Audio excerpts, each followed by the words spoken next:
1 கொரிந்தியர் 11வது அதிகாரம் 31வது வசனம். நம்மை நாமே நிதானித்து அறிந்தால் நாம் நியாயம் தீர்க்கப்படும். தலைகளை தாழ்த்துவோம். சின்னத ஜெபம் மட்டும் தொடர்ந்து தியானத்தில் போவோம். ஸ்தோத்திரம் ஆண்டவரே, நன்றியோடு உம்மை துதிக்கிறோம் அப்பா, ஸ்தோத்திரிக்கிறோம், நன்றி செலுத்துற ஆண்டவரே. தேவனே, இதோ இப்பொழுதும் நாங்கள் தியானிக்க இருக்கிறதான அந்த சிறிய தியானத்தை தேவன் ஆசீர்வதித்தாருங்க. உண்மையின் நன்மையுமான இருதயத்துல பதித்து வைத்துக் கொள்ள கிருபை தாருங்க. சத்துருவானவன் பொறுக்கி விடாதபடிக்கு வேலி அடைத்து பாதுகாத்துக் கொள்ளுங்க. இயேசுவின் நாமத்தில் பிதாவே, ஆமென். Price God. நிறைய இந்த வார்த்தையை நம்ம நிறைய கேட்டிருக்கோம்ல, ஒவ்வொரு வாரமும் நம்ம கேட்கிறோம்ல இந்த வார்த்தையை. அது இல்லாம இங்க வேற கீழே வேற அதுக்கு மேல உள்ள வசனத்தை எழுதியிருக்கோம், 28வது வசனத்தை என்ன எழுதியிருக்கோம், அதை பார்த்தே படிக்கலாமா எல்லாருமே. எந்த மனுஷனும் தன்னைத்தானே சோதித்து அறிந்து இந்த அப்பத்தை புசித்து இந்த பாத்திரத்தில் பானம் பண்ண கடவன். கடைசியா ஒரு பாட்டு பாடுனீங்க, இந்த பசங்க பாடினாங்க. அந்த பாட்டுல ஒரு வரி ரிப்பீட்டடா வந்துகிட்டே இருந்துச்சு. என்ன வார்த்தை? அந்த ஃபர்ஸ்ட் பல்லவி என்னது? நம்பினவர்களை உமக்காகத்தான் சோர்ந்து போகும். அடுத்தது வல்லவரே செயல்களில் வல்லவரே, சொல்வதிலும் செய்வதிலும் முரண்பாடு அற்றவரே. யாரு? தேவன். அப்ப நாம யாரு? அவரோட பிள்ளைங்க. அவரு முரண்பாடு அற்றவர், அதுல மாற்று கருத்தே இல்ல. நம்மை நாமே சோதித்து அறிந்து இதுல பானம் பண்ணணும்னு ஒவ்வொரு வாட்டியும் நம்ம என்ன செய்யறோம்? வாசிக்கிறோம். உதடு சொல்லுச்சு. என்னைக்காவது சோதிச்சிருக்கோமா? சோதிச்சு இதுல பங்கு பெற்றோமா? அப்ப என்ன இருக்குன்னு அர்த்தம் நம்மள்ட்ட? சொல்லுங்க. முரண்பாடு இருக்கு. சொல்வதிலும் செய்வதிலும் முரண்பாடு உள்ளவர்களே. அப்படித்தானே? எல்லாருமே தான், இன்க்ளூடிங் மைசெல்ஃப். இந்த தியானத்தை நானும் உட்கார்ந்து இதை ப்ரிப்பேர் பண்ணும் போது நானும் அப்படிதான். நான் ஒன்னும் பெரிய பரிசுத்தவான், ரொம்ப நீதிமான், ரொம்ப அப்படிலாம் கிடையாது. இதை படிக்கும்போது ஓ இப்படி எல்லாம் இருக்குல்ல, இவ்வளவு நம்ம செய்யாம போயிட்டோம்ல, இனிமே நம்ம என்ன செய்வோம்? சரிவோம் அப்படிங்கிற கண்ணோட்டம் தான். அல்லேலூயா. ஆகவே இந்த நாள்ல நம்ம பார்க்க போகிற காரியம் கொஞ்சம் கடுசாதான் இருக்கும். என்னவா இருக்கும்? கொஞ்சம் கடுசாதான் இருக்கும். ஆனா அது நம்முடைய நல்லதுக்கு. அல்லேலூயா. ஆமா, உலகத்துலதான் சொல்லுவாங்க, சிரிக்க சிரிக்க சொல்றவன் சீரழிய சொல்வானா, அழுக சொல்றவன் தான் நம்முடைய நல்லதுக்கு சொல்லுவான். அல்லேலூயா. ஆமா, அதனால முத்தங்கள் வஞ்சனை உள்ளவைகள், அடிக்கும் அடியோ உண்மையானவைகள். அப்படிங்களா? அப்ப முத்தத்துக்கு அடிக்க என்ன இருக்கு? வித்தியாசம் இருக்கு. Right, okay. கர்த்தருக்கு மகிமை உண்டாகட்டும். நம்மை நாமே நிதானித்து அறிந்தால், அந்த காரியத்தை தான் இந்த நாள்ல நாம பார்க்க போறோம். கர்த்தருக்கு மகிமை உண்டாகட்டும். அந்த வார்த்தை, இந்த வேதம் நம்ம கையில கிடைச்சு எத்தனை ஆண்டுகளாவது தெரியுமா? இப்ப நம்ம கையில வச்சிருக்கிற பைபிள் எத்தனை ஆண்டு பழமையானதுன்னு தெரியுமா? இந்த டிரான்ஸ்லேஷனை சொல்றேன் நானு, தமிழ் டிரான்ஸ்லேஷனை சொல்றேன் நான். 125 ஆண்டுகளுக்கு மேல ஆயிடுச்சு. எத்தனை ஆண்டு ஆயிடுச்சு? 125 ஆண்டுகளுக்கு மேல ஆயிடுச்சு. அந்த பழைய டிரான்ஸ்லேஷன் என்ன பண்ணிட்டு இருக்கிறோம்? நம்ம பயன்படுத்திட்டு இருக்கிறோம். இன்னைக்கு நிறைய டிரான்ஸ்லேஷன் என்ன செஞ்சு வந்துருச்சு. அப்படி பார்க்கும் பொழுது நம்மை நாமே நிதானித்து என்பதை இன்னொரு எளிமைப்படுத்தின தமிழ் வார்த்தை என்ன அப்படின்னா, நம்மை நாமே பகுத்து அறிந்தால். என்னவா? நம்மை நாமே பகுத்து அறிந்தால். அது ஒண்ணு. இன்னொன்னு, நம்மை நாம் ஆராய்ந்து பார்த்தால். ரட்சிக்கப்பட்ட நாள்ல இருந்து இன்னைய வரைக்கும் திருவிருந்துல நானும் நீங்கள் என்ன செஞ்சிட்டு இருக்கிறோம்? பங்கு பெற்றுட்டே இருக்கிறோம். ஆனா இன்னைக்குத்தான் அந்த நிதானிக்கிறத தியானிக்க போறோம். ஆமென். அல்லேலூயா. கர்த்தருக்கு மகிமை உண்டாகட்டும். கலாத்தியர் 6வது அதிகாரம் 4வது வசனத்தை வாசிக்கலாம். ஏன்னா இந்த வார்த்தை நமக்கு இன்னைக்கு நம்ம தியானிக்கிற வார்த்தை, அது பரிசுத்த ஆவியானவருடைய அறிவுரைன்னு எடுத்துக்கலாம், இல்ல எச்சரிக்கைன்னு எடுத்துக்கலாம். அவன் தன் சுய கிரியையை சோதித்து பார்க்க கடவன். அப்பொழுது மற்றவனை பார்க்கும் போதல்ல, தன்னையே பார்க்கும் போது மேன்மை பாராட்ட அவனுக்கு இடம் உண்டாகும். Right, okay. இத இன்னொரு மொழியாக்கத்துல எப்படி இருக்குன்னா, தமிழ்ல இன்னொரு மொழியாக்கத்துல எப்படி இருக்குன்னா, ஒருவன் தன்னை மற்றவர்களோடு ஒப்பிட்டு பார்க்க கூடாது, அவனவன் தனது செயல்களை சீர்தூக்கி பார்ப்பானாக, பிறகு அவன் தன்னால் செய்ய முடிந்த காரியங்களை பற்றி பெருமைப்பட்டுக் கொள்ள இடம் இருக்கும் அப்படின்னு சொல்லி இந்த வார்த்தைகளை இன்னொரு டிரான்ஸ்லேஷன் சொல்லுது. ஆகவே இந்த நாள்ல நாம பார்க்க போறோம்னா ஒரு உங்களுடைய கண்களை எல்லாம் ஏமால வைங்க. அப்படியே என்ன பாருங்க, இப்ப என்ன செய்ய போறோம் அப்படின்னு கேட்டாக்கா, இந்த சேர் இருக்குல்ல, இந்த சேர்ல இப்ப நான் உட்கார்ந்துக்கிட்டேன்.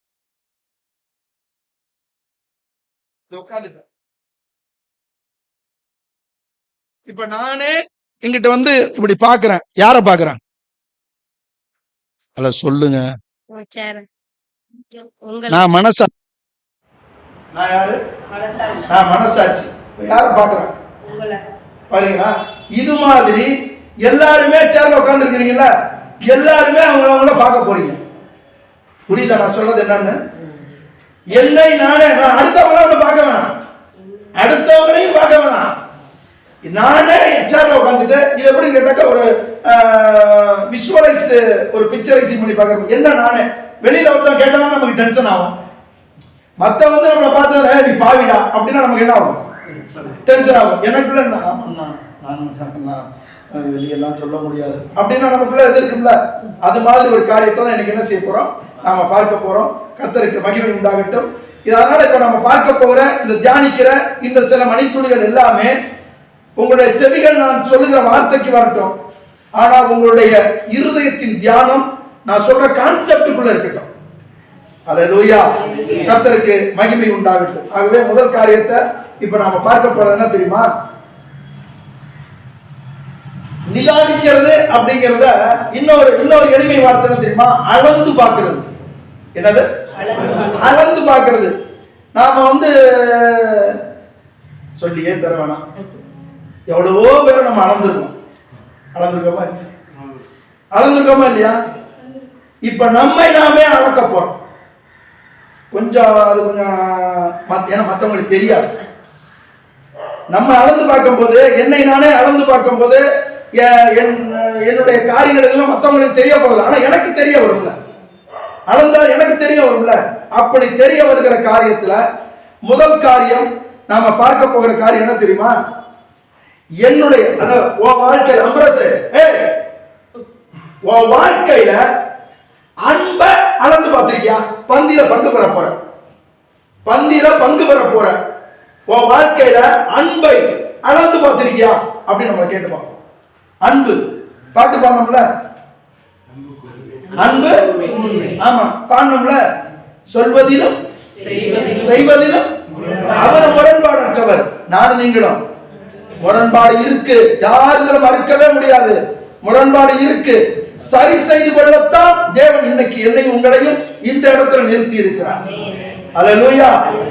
அப்ப முதல் காரியம், என் வாழ்க்கையில உங்க வாழ்க்கையில அன்பை என்ன செய்யணும்? அளந்து பார்க்கணும். அன்பு நான் எப்படிப்பட்ட அன்போடு, ஏன்னா உலகத்துல எல்லாமே எக்ஸ்பெக்டேஷன் தான் அதிகமா இருக்கும். ரிஃப்ளெக்ஷன் அப்படிங்கிறது என்னது, அது அவ்வளவா பெருசா நம்ம கன்சிடர் பண்றது இல்ல. என்ன எல்லாரும் அன்பு செய்யணும், எல்லாரும் என்ன விசாரிக்கணும், எல்லாம் இப்படிலாம் நம்ம எதிர்பார்க்கிறோம். ஆனா நான் என்னைக்காவது அப்படி பார்க்கும் பொழுது முதல் காரியம், தேவனிடத்தில் நான் எப்படிப்பட்ட அன்பை செலுத்துகிறேன். ஹலோ, அல்லேலூயா.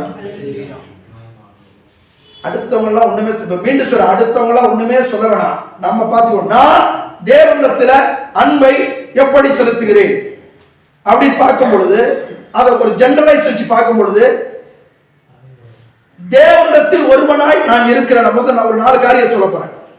தேவனிடத்தில் ஒருவனாய், சபையில் ஒருவனாய், குடும்பத்தில் ஒருவனாய், சமுதாயத்தில் ஒருவனாய் என்னுடைய அன்பு எப்படி இருக்கு? தேவன்கிட்ட அன்பு எப்படி இருக்கு? விவரமா பார்க்க போறோம். ஏன்னா இன்னைக்கு கொஞ்சம் டைம் கொஞ்சம் அதிகமா கொடுத்துருக்காப்புல, 10 நிமிஷம் அதிகமா இருக்கு, அதனால கொஞ்சம் அதிகமா. தேவனிடத்தில் நானும் நீங்களும் எப்படிப்பட்ட அன்போடு இருக்கிறோம் தெளிவா தெரிஞ்சுங்க. எல்லாமே இவ்வளவு நாள நான் வர கிட்டத்தட்ட நிறைய மாதங்கள் வந்துட்டு இருக்கிறேன். 100க்கு 100 according to the word of God தான் நம்முடைய மெடிடேஷன்.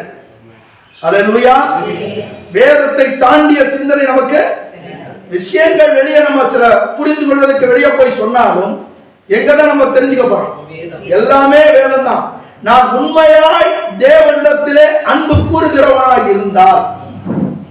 யோவான் சுவிசேஷம் 14வது அதிகாரம் 23வது வசனம். இயேசு அவனுக்கு பிரதியுத்தரமாக, ஒருவன் என்னில் அன்பாய் இருந்தால் அவன் என் வசனத்தை கைக்கொள்வான். அவனில் என் பிதா அன்பாய் இருப்பார். நாங்கள் அவனிடத்தில் வந்து அவனோடே வாசம் பண்ணுவோம். இப்ப இந்த வசனம் நமக்கு சொல்லி தருகிற விஷயம் என்ன, கருத்து என்ன? ஒருவன் என்னில் என்ன இருந்தா, அன்பாய் இருந்தான். அப்ப நான் கடவுளிடம் தெய்வத்திடம் அன்பாய் இருக்கிறேன் என்றால் என்ன செய்யணும்? முதல்ல என்ன செய்யணும்? வசனத்துக்கு கீழ்ப்படியணும். அப்படிதான் இருக்கு அந்த இடத்துல. வசனத்தை கை கொள்றதுன்னா என்னது? கீழ்ப்படியணும். நான் வசனத்துக்கு கீழ்ப்படிஞ்சிருக்கிறேனா? வருஷத்துல 52 வாரம் கர்த்தர் எனக்கு கிருபையாய் தந்திருக்கிறார். 52 வாரமும் நான் சபை கூடி வருகிறேன். 52 வாரமும் ஆண்டவர் என்னோடு பேசிக் கொண்டிருக்கிறார். பேசுகிற வார்த்தைக்கு, என்னோடு இடைப்படுகிற ஆண்டவருடைய வார்த்தைக்கு நான் எந்த அளவுக்கு கீழ்ப்படிஞ்சிருக்கிறேன். பந்தியில கை ஒவ்வொரு முறை நான் நினைவுபடுத்திக்கிட்டே வரேன். நான் பந்தியில கை வைக்க போறோம். நம்மை நாமே நிதானித்து அறிந்தால் அப்படிங்கிற விஷயத்துல இன்னொரு விஷயம் சொல்லுங்க. இன்னைக்கு தானிச்சுட்டு நீங்க கடைசியா பந்தியில கை வைக்கும் போது, இல்ல நான் இதுக்கு பார்த்து இதெல்லாம் ஏஞ்சி போயிடாதீங்க. ஏன் தெரியுமா? ஏஞ்சி போய் நீங்க அது மாதிரி ஒரு மாதிரி இதை தவிர்த்தால் சத்துரு பயங்கரமா நம்மள்ட்ட விளையாட ஆரம்பிச்சிருவான். சரி செய்து கொள்வதுதான் இந்த சந்தர்ப்பம். ஒருவேளை நான் இல்ல என்ற சில குறைகள் இருக்குன்னா ஆண்டவருடைய சமூகத்துல உட்கார்ந்து இருக்கிறோம். சமூகத்துல சரி பண்ணிக்கணும். அதுக்குதான் கர்த்தர் இந்த இடத்துல நம்மளை கூடி வர செய்திருக்கிறார். அதனால தவிர்த்துட்டு நம்ம இதை தள்ளி வச்சுட்டு நம்ம நவுந்து போறதுக்கு இல்ல. அதை நான் உங்களை நினைவுபடுத்துகிறேன். Right, okay. அப்ப அவரிடத்துல உண்மையாய் அன்பு கூர்ந்திருப்பனே, ஆனால் அவருடைய வசனத்தை என்ன செய்யணும்? கை கொள்ளணும்னா கீழ்ப்படிஞ்சிருக்கணும். இதைத்தான் வெளிப்படுத்தின விசேஷத்துல 2வது அதிகாரம் 4வது வசனத்துல தேவன் நமக்கு நினைவுபடுத்துகிறார்.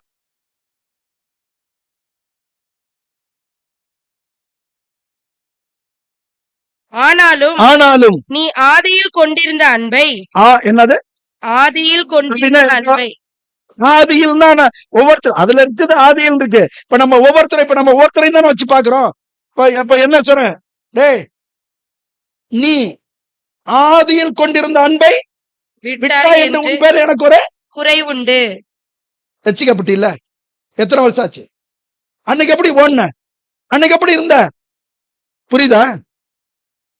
ஹலோ, கழுத தேஞ்சி ஆனா கதையா இன்னைக்கு ரொம்ப பேரோட நிலைமை இருக்கு. பந்தியில கை வைக்க போறோம். நான் இன்னைக்கு அன்பு, என்னுடைய வாழ்க்கையில அன்பு என்கிற அந்த விஷயத்தை அளந்து பாக்குறேன். தேவனிடத்துல நான் ஒருவனா இருக்கிறேனா? அப்படின்னா நான் தேவனுக்கு பிரியமா இருக்கிறேனா? பழைய ஏற்பாட்டு நாட்கள்ல நான் அதாவது சொல்ல வேண்டிய ஒரு வேலை, கர்த்தருடைய வேலைக்காரன் சொல்ல வேண்டிய விஷயத்த நான் சொல்றேன். நான் உன்னை அன்போடு நீங்க கேட்டுக்குவீங்க நான் நினைக்கிறேன். நான் தேவ சமூகத்துல நம்ம வந்திருக்கும் பொழுது, அதுல விசேஷித்த விதமாய் ஆராதிக்கும் பொழுது என்ன செய்யும் போது, ஆராதிக்கும் பொழுது 100% அவருக்கு கொடுக்க வேண்டிய கனத்தையும் மகிமையும் கொடுக்கணும். ஒருவேளை எனக்கு பர்சனலா உடல் உபாதை இருக்கு அப்படின்னா கர்த்தர் அறிவார், நம்ம அமர்ந்திருக்கலாம், தப்பே கிடையாது. ஆனா தேவன் அவர் பெரியவர். அந்த பெரியவரை ஆராதிக்கும் பொழுது ஆராதனை முழுமைக்கு நாம எப்படிதான் இருக்கணும்? எழுந்துதான் நிக்கணும். அமர்ந்திருக்கிறது நல்லதல்ல. மீண்டும் சொல்றேன், சரீர உபாதை இருக்கிறவங்க தயவு செய்து அமர்ந்து இருக்கணும். அதுல ஒண்ணு மாற்று கருத்துல. தேவன் அறிவார் நம்முடைய உள்ளத்தை, தேவன் அறிவார் நம்ம உடலை அறிவார். ஆனா ஒரு விஷயம், பழைய ஏற்பாட்டுல பாத்தீங்கன்னா எஸ்ரா வேத புத்தகத்தை திறப்பாரு. என்ன செய்வாரு? எப்ப என்ன நடக்கும் தெரியுமா? சபை என்னது? அனைவரும் எழுந்து நிற்போம், அனைவரும் கைகளை உயர்த்தி பாட்டு பாடும் அப்படிலாம் சொன்னார் அவரு. ஒண்ணுமே டிஃபால்ட்டா நடக்குது அது. ஏன் அப்படின்னா ஜனங்கள் தேவனுடைய வார்த்தையை அந்த அளவுக்கு கனப்படுத்தினார்கள். அப்ப நானும் நீங்களும் தேவனிடத்தில் ஒருவனாய், அப்படின்னா தேவனுக்கு முன்பதாக தேவன்கிட்ட நான் எப்படி அன்பு செலுத்துறேன்?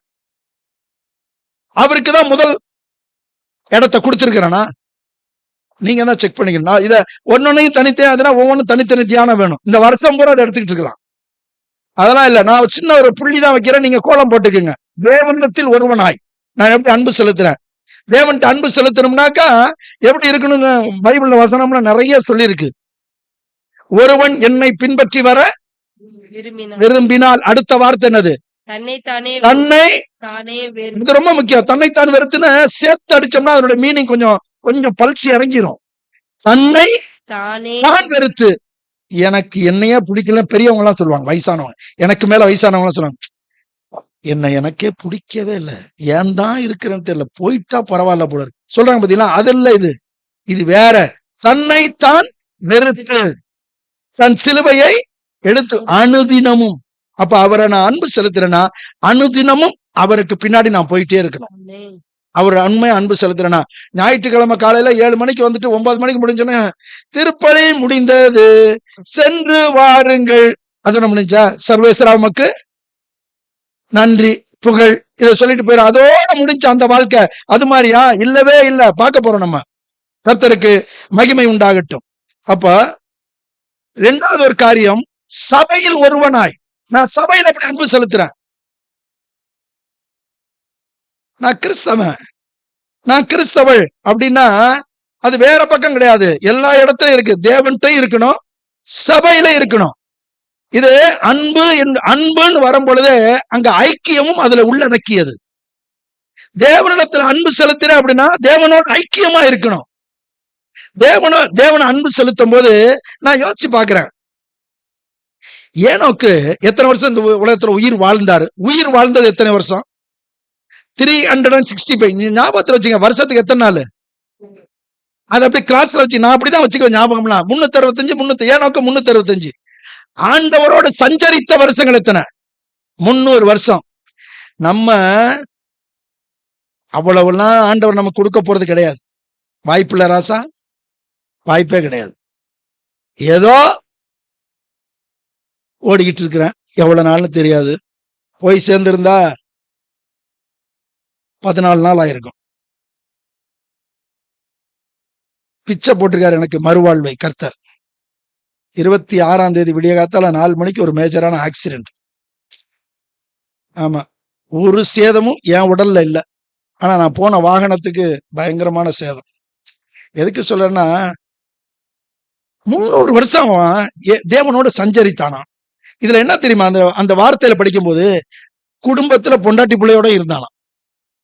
அப்ப எப்படி பேலன்சிங் பாத்தீங்களா? இப்ப நாம எப்படி தேவன்கிட்ட அன்போட ஐக்கியத்தோட இருக்கிறோமா? அவரோட டிராவல் பண்றோமா? உங்க பிரசன்னத்தில் பாடுங்க, சிறகில்லாமல் பறக்கிறேன் உங்க சமூகத்தில். வரிகள் வருது இல்ல? இப்ப நம்ம முதல்ல பாடின பாட்டை திருப்பிடுங்க. வல்லவரே செயல்களில் சொல்வதிலும் செய்வதிலும் அவர் முரண்பாடு இல்லாதவர் தான். ஆனா நாம எவ்வளவு முரண்பாடுகள் பாத்தீங்களா? உங்க பிரசன்னத்தில் வாழ்றோம்னா எங்க? அவருடைய பிரசன்னத்துல எங்க? அங்க என்ன தேவ பிரசன்னத்துக்குள்ள இருக்கிறீங்க.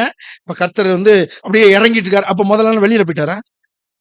வெளியே போயிட்டு ஊர் சுத்தி பார்க்க போயிட்டு அப்புறம் வந்தார் அவரு. அவருடைய பிரசன்னம் எங்கும் இருக்கிறது. ஹல்லேலூயா. அதை உணர்றது யார் தெரியுமா? கர்த்தருடைய பிள்ளைகள் மாத்திரம் தான் உணர முடியும். அப்ப அவருடைய பிரசன்னத்துல நான் இருக்கிறேன்னா எப்பேற்பட்ட பாக்கியம். அப்ப உண்மையாய் நான் அன்பு செலுத்துறேன்னா எல்லா இடங்களிலும் நான் எப்படி இருக்கேன்னு அர்த்தம், அவருடைய பிரசன்னத்திலே இருக்கிறேன் அர்த்தம். ரைட். தேவனிடத்தில் ஒருவனா நான் எப்படி அன்பு செலுத்துற ஐக்கியத்தோட இருக்கிறேன். சபையில் ஒருவனாய், சபையில் எப்படி நான் அன்பு செலுத்துற ஐக்கியத்துல இருக்கிறேன். ரொம்ப இன்னைக்கெல்லாம் பாத்தீங்கன்னாக்கா ரொம்ப தம்பி சங்கீதத்தை எடுக்கும்போது சில விஷயங்கள் அதெல்லாம் நிறைய அவரும் டச் பண்ணிட்டே வந்தாப்புல. நல்ல எனக்கு ஒரு பிளாட்ஃபார்ம் இன்னைக்கு தியானத்துக்கு இங்க இருக்கிற மாதிரி நான் ஃபீல் பண்ணேன். இன்னைக்கு வாசிச்ச சங்கீதத்துடைய ஃபர்ஸ்ட் வார்த்தை என்ன? கர்த்தாவே யாரு யாரு யாரு யார் அப்படின்னாக்கா நம்ம என்ன சொல்லணும்? யாரோ தெரியாது, நான் இருக்கேன் சொல்லணுமா இல்லையா? ஆனா சொல்லுவதற்கு நம்முடைய மனசு என்ன செய்யல? ஏன்னா சொல்வதிலும் செய்வதிலும் முரண்பாடு உள்ளவர்களா நம்ம இருக்கிறதுனால நமக்குள்ளே பயம். ஏதாவது வெளுத்துட்டாருன்னா செய்யறது நம்மள. அதனால அப்படி நம்ம பின்வாங்குறோம். Right, okay.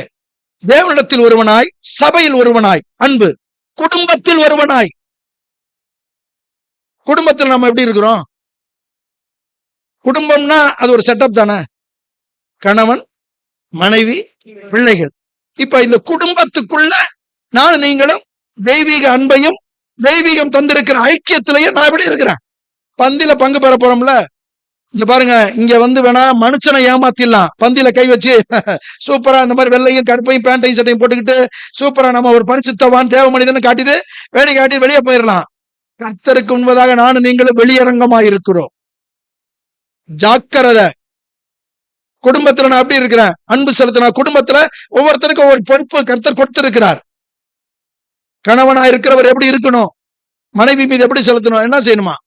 அன்பு செலுத்தணும். அதே மாதிரி மனைவி அன்பு செலுத்தக்கூடாதுன்னு இல்ல, அதெல்லாம் கிவ் அண்ட் டேக் தான். ஆனா மனைவிக்கு உண்டான அத்தனை கடமைகளையும் யார் செய்யணும்? கணவன் செய்யணும். அதே போல மனைவி என்ன செய்யணும்? எல்லாமே ஒழுங்கின்படி நடக்கணும். சாராள் ஆபிரகாம என்ன சொன்னா? என்னவா? ஆண்டவனே அப்படின்னு சொல்லி இருந்தான்னு இருக்கா இல்லையா? அதெல்லாம் அந்த காலம்யா. அன்னைக்கு ஆபிரகாம் வேலைக்கு போனாரு, சம்பாரிச்சிட்டு வந்தாரு, வீட்டுல இருந்து நான் பொங்கி போட்டாங்க. இன்னைக்கு அப்படியா? நாங்களும் சம்பாதிக்கிறோம்ல. இருந்தாயிரு அந்த வேலையெல்லாம் இங்க கிடையாது. புரியுதுங்களா? அதெல்லாம் கொஞ்சம் பேசினா கொஞ்சம் உங்களுக்கு வந்து வேதத்தின்படி பேசினா கொஞ்சம் கொஞ்சம் நமக்கு கொஞ்சம் கோபமா தான் வரும். ஏன்னா இன்றைய நவீன உலகம் இந்த வேதத்தை டைலூட் பண்ணி போயிட்டு இருக்கு. ரொம்ப ஜாக்கிரதை. வேதம் ஒரு நாளும் தன்னை டைலூட் பண்ண இடம் கொடுக்கவே இல்லை. அப்படியே அது ஸ்டாண்டர்ட்ல அப்படியே நிக்குது.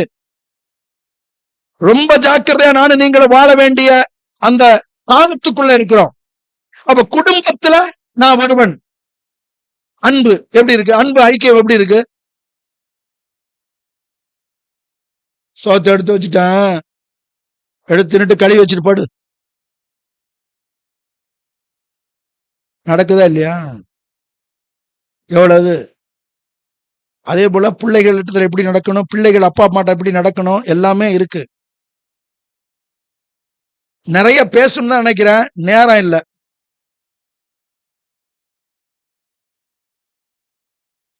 இன்னைக்கெல்லாம் வந்து பிள்ளைகளுடைய போக்குக்கு பெற்றோர்கள் என்ன செய்யிட்டாங்க? வளைந்து கொடுக்க ஆரம்பிச்சிட்டாங்க.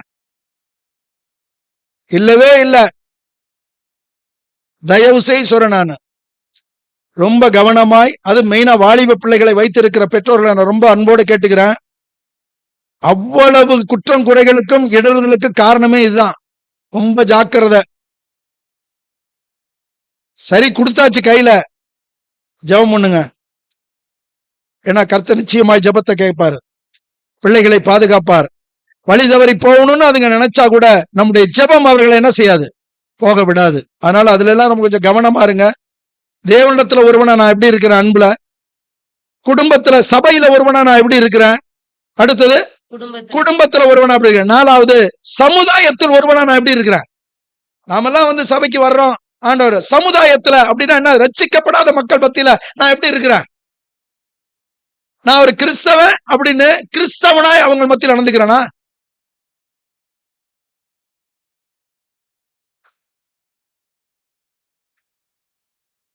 ரொம்ப முக்கியமான ஒரு காரியம் அன்பு அப்படின்னும் பொழுது, இந்த வேத வார்த்தையின் மீது நான் எப்படி அன்பா இருக்கிறேன்?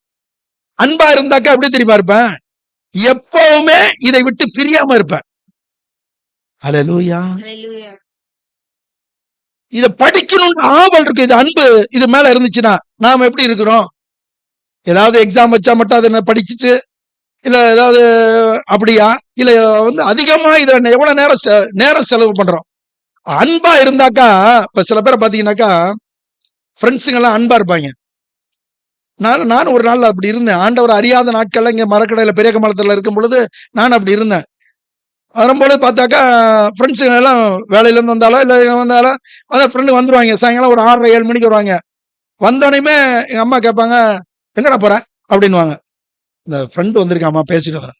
இங்க பாரு, சீக்கிரம் வந்துடணும், சாப்பிடணும் எல்லாரும். எங்க வீட்டுல ஒரு பெரிய கெட்ட பழக்கம் என்னன்னா, சாப்பிடணும்னா 4 பேர் உட்காந்து ஒன்னா, 4 பிள்ளைங்க எங்க அப்பா அம்மா 6 பேர் ஒன்னா உட்காந்து தான் சாப்பிடுவோம். அதனால எல்லாரும் சாப்பிடணும்னுவாங்க. நான் கொஞ்சம் வளர்ந்ததுக்கு அப்புறம் என்ன செய்ய முடியல, அவங்களால கட்டுப்படுத்த முடியல. ஏன்னா சம்பாதிக்க ஆரம்பிச்சிட்டோம்ல, அதனால கட்டுப்படுத்த முடியாம சும்மா எங்க அம்மா மட்டும் மிரட்டுவாங்க. எங்க அப்பா சும்மா பார்வையில தான் மிரட்டுவாரு. அதுக்கப்புறம் தான் கேட்கலன்னா தான் அப்புறம் தான் பெரம்பு நமக்குன்னு ஸ்பெஷலா வாங்கி வச்சிருந்தாரு. அதெல்லாம் வேற விஷயம். நான் வந்துடுறேன், அவன் ஃப்ரெண்ட்ட பேசிட்டு வந்துடுறேன். 9 மணி ஆகும். எத்தனை மணிக்கு போனவன்? 6:30 போனவன் 9 மணி ஆகும். ரொம்பலாம் எங்கேயும் போல, வீட்டு வாசலுக்கு எய்த்தாப்புல ஒரு ஸ்ட்ரீட் லைட்டு, அந்த போஸ்ட் லைட் எரியும், டியூப் லைட்டு. என் வீட்டுல கரண்ட் கிடையாது. பெரிய கம்மாளத்துல என் வீட்டுல நான் கரண்ட் 11வது படிக்கிற வரைக்கும் கரண்ட்ல படிக்கல. நான் சிம்லி இது மண்ணெண்ண விளக்குல தான் படிச்சேன். நான் அந்த ஸ்ட்ரீட் லைட்ல நிப்பேன். நான் நின்று பேசிட்டு இருப்பேன். 9 மணிக்கு வந்து இப்படி எங்க அம்மா பார்ப்பாங்க, மாமா வந்துடுறேன் அப்படின்னுவேன், போயிடுவான். அவங்க பொறுத்து பார்ப்பாங்க, சாப்பிட்டு படுத்துருவாங்க. 10 மணிக்கு வருவாங்க. டேய் வாடா இந்த அப்பதான் இந்த அப்படின்னு மேற்கொண்டு 1/2 மணி நேரம் கடைசியா பேசிட்டு வீட்டுக்குள்ள போனனையும் எங்க அம்மா சோறு போடுவாங்க. ஏன்னா மனைவிக்கு அம்மாவுக்குள்ள வித்தியாசம் தான். இதுக்கு மேல அந்த அந்த சப்ஜெக்டை நான் எடுக்க விரும்பல. எங்க அம்மா சோறு போடுவாங்க.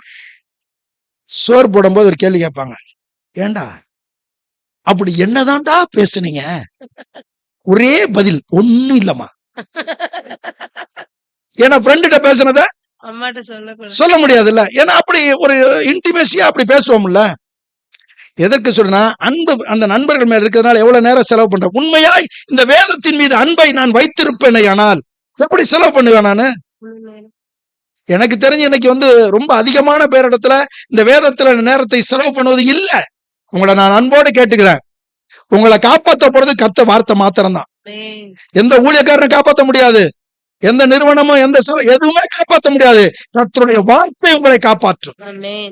தேவனுடைய வாயிலிருந்து புறப்படுகிற ஒவ்வொரு வார்த்தையினாலும் பிழைப்பான் என்று வேதம் சொல்லி இருக்கிறது.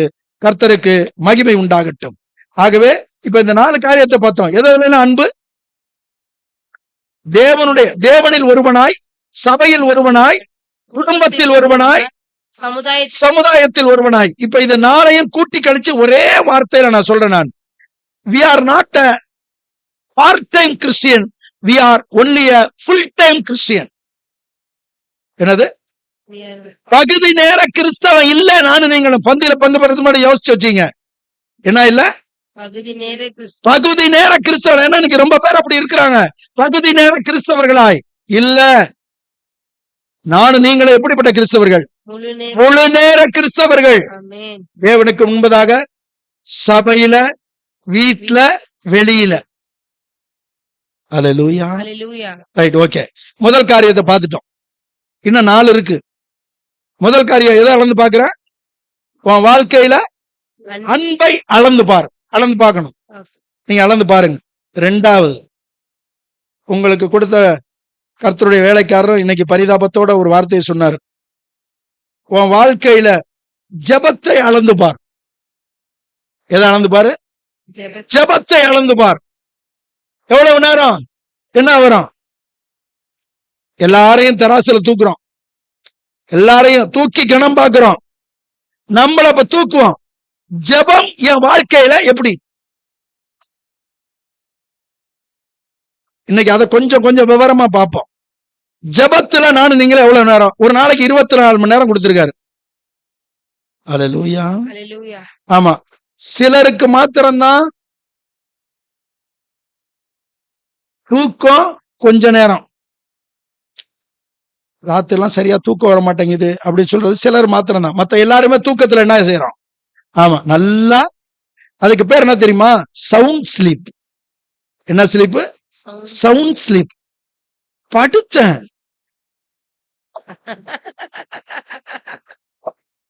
விடிஞ்சதுதான் தெரியுது விடிஞ்சிருச்சுன்னு. புரியுதுங்களா? அதுக்கு பேர் என்ன ஸ்லீப்? Sound sleep. ஓகே. அதுல எல்லாம் இவ்வளவு ஆர்வமா படுக்கிறதுக்கு, போறதுக்கு, வர்றதுக்கு, மத்த இதுல எல்லாம் ஜெபம். ஒரு கிறிஸ்தவனுடைய வாழ்க்கையில ஜெபம்ங்கிறது ரொம்ப இன்றியமையாத ஒரு விஷயம். என்னுடைய உங்களுடைய ஜெபத்தை அளந்து பாருங்க. ஃபர்ஸ்ட் ஜெபம்னா என்னது? தேவனோடு பேசுறது, இல்லைன்னா தேவன்கிட்ட சொல்றது, அப்படித்தானே? இப்போ ஜெபம் அப்படிங்கிறது சொந்த பிரச்சனைய சொல்றதா எனக்கு தெரிஞ்சு 99%. எந்த பிரச்சனைய? சொந்த பிரச்சனை, சோக பிரச்சனைய சொல்றதா ரொம்ப பேரு. ஜெபம் அதற்காக அல்ல, தனக்கானதல்ல, பிறருக்கானது. ஜெபம் சுயநலமா பொதுநலமா? First check. சுயநலமா ஜெபிக்கிறவங்களா இருந்தீங்கன்னா தயவு செய்து இன்றிலிருந்து சரி செய்து கொள்ளுங்கள். சுயநலத்தை காட்டிலும் பொது நலம் தான் மேலோங்கி நிக்கணும். அல்லேலூயா. அல்லேலூயா. கர்த்தருக்கு மகிமை உண்டாகட்டும். அப்ப ஜெபத்துல நான் யாருக்காக பரிதபிக்கிறேன்? யாருக்காக பரிதபிச்சிருக்கேனா? ஜெபத்துல அளந்து பார்க்கணும். ஏன்னா நான் நீங்களை இயேசுவோட பிள்ளையா இருக்கும் பட்சத்தில் நான் யாருக்காக பரிதபிக்கிறேன்? என் மனைவிக்காக, என் பிள்ளைக்காக, இந்த என்னுடைய காரியங்களுக்காக பரிதபிக்கிறேனா? சபைக்காக பரிதபிக்கிறேன். ரட்சிக்கப்படாத மக்களுக்காக பரிதபிக்கிறேனா? தேசத்துல பேர்பட்ட பாவம் போயிட்டு இருக்குத, இதுக்காக பரிதபிக்கிறேனா? என்ன நடக்குதுன்னே தெரிய மாட்டேங்குது தேசத்துல. இன்னைக்கு யூடியூப் நல்ல வேலை சொல்றேன் நானு. ஒரு பக்கம் யூடியூப் பஞ்சாயத்தா இருக்கு, அது ஒரு விஷயம். யூடியூப்ல அநேக சேனல் இருக்கிறதுனாலதான் இன்னைக்கு ஒவ்வொரு நாளும் என்னன்னு கேட்டாக்கா நம்முடைய நாட்டுல என்னென்ன நிலவரங்கள் நடக்குன்ற உண்மை நிலைமையை நம்ம என்ன செய்யறோம்? தெரிஞ்சுக்கிறோம். எவ்வளவு விஷயங்களை தெரிஞ்சுக்கிறோம். இந்த தேசத்துக்காக நான் பரிதபிக்கிறேனா? ரட்சிக்கப்படாத மக்களுக்காக என்னுடைய ஜெபம் எப்படி இருக்கு? என்ன இருக்கு நம்மள்ட்ட பதில்? இதுக்கு என்ன பதில் இருக்கு? நிச்சயமா ஹானஸ்டா நம்ம ஒத்துக்கணும். ஆண்டவரே, குறைவு இருக்கு. இன்னைக்கு பந்திக்கு போறதுக்கு முன்னாடி நான் என்ன பண்றேன்? ஆண்டவரே, என்னை நான் சரி செஞ்சுக்கிறேன். இனிமே என்னை பத்தி நான் சொல்றதை விட யாரை பத்தி நான் சொல்லுவேன்? மத்தவங்களை பத்தி, சபைக்காக, ரட்சிக்கப்படாதவர்களுக்காக, தேசத்துக்காக, இதற்காக ஜெபிப்பேன். அதே போல வாலிப பிள்ளைகள் பழகிறவங்க தன்னுடைய நண்பர்களுக்காக, தான் இருக்கிற சூழல்களுக்காக, ஒருவேளை கம்பெனியா இருந்தா இல்ல கல்லூரியா இருந்தா அதற்காக நம்ம ஜெபிக்கணும். ஏன்னா தேவன் என்னை உங்களை அந்த இடத்துல வைத்திருப்பதை ஒரு நோக்கத்துக்காக தான் வச்சிருக்கிறார். அல்லேலூயா. கர்த்தருக்கு மகிமை உண்டாகட்டும். இப்ப ஜெபத்துல ஆழம்ங்கிறது முக்கியம். அந்த ஆழம் தான் மத்தவங்களுக்காக ஜெபிக்கிறது, சபைக்காக ஜெபிக்கிறது, ரட்சிக்கப்படாதவங்களுக்காக ஜெபிக்கிறது, தேசத்துக்காக ஜெபிக்கிறது. இது ஜெபத்தோட ஆழம். சும்மா அப்படியே மேலோட்டமா இருக்கிறது தெரியுமா? ஆண்டவரே, ரொம்ப கஷ்டமா இருக்கு, நாளைக்கு எப்படி அந்த பிரச்சனையை ஃபேஸ் பண்ணுவேன்னு தெரியல, நீங்க தான், உங்களை தான் நம்பி இருக்கிறேன், இதோட இந்த பஞ்சாயத்தோட ஜெபத்தை முடிச்சிடுறது. அது தேவன் அந்த ஜெபத்துல என்ன செய்யறது இல்ல, பிரியப்படுகிறதே இல்ல. ரைட். இது ஜெபத்தோட ஆழம். ஜெபத்தோட உயரம் சங்கீதம் 66:20.